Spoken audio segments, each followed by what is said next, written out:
The Independent Commission of Investigations, INDECOM, is still not sure whether 44-year-old Susan Bogle was killed by the security forces or gunmen. INDECOM officials made the revelation at a media briefing earlier today. Anthony Lugg reports.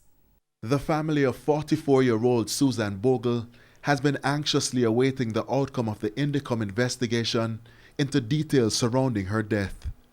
Just over a week ago, her son made this tweet. "It's been 4 months since the killing of my mom, #Susan Bogle, and I'm being told that the post-mortem examination report is still not ready." That post-mortem has since revealed that Miss Bogle suffered a bullet wound to the chest. Speaking at INDECOM's quarterly press briefing on Thursday, Deputy Commissioner of INDECOM Hamish Campbell addressed the issue. At this time, it is not possible or appropriate to ascribe the injury to Miss Bogle to the security forces, to say they did or they didn't, because what we do know from the recovered firearm casings is that other weapons were present.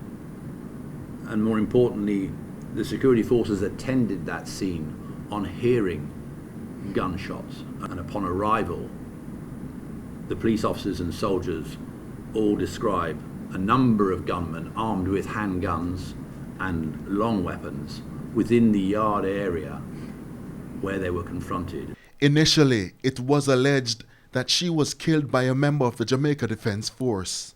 However, Mr. Campbell says INDECOM cannot determine whether Miss Bogle was killed prior to the security forces arriving in the area because gunmen also opened fire close to where she was shot. He pointed to the 5.56 and 9mm casings recovered from the scene.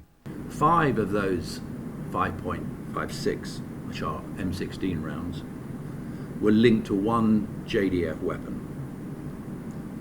The remaining casings were not associated with any security force weapons at all.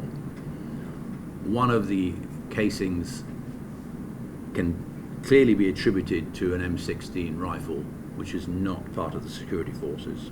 And the 3 9mm casings belong to a weapons which were not submitted to the laboratory. And there were 2 different weapons fired for those 9mm casings. The commission is still awaiting some technical reports before it completes the investigation. But at this stage, has INDECOM cleared the soldiers for the death of Miss Bogle? At this stage, we're unable to indicate that the JDF, the only 2 soldiers who fired their weapons that day, are responsible for shooting and fatally wounding Miss Bogle. Anthony Lugg, TVJ News.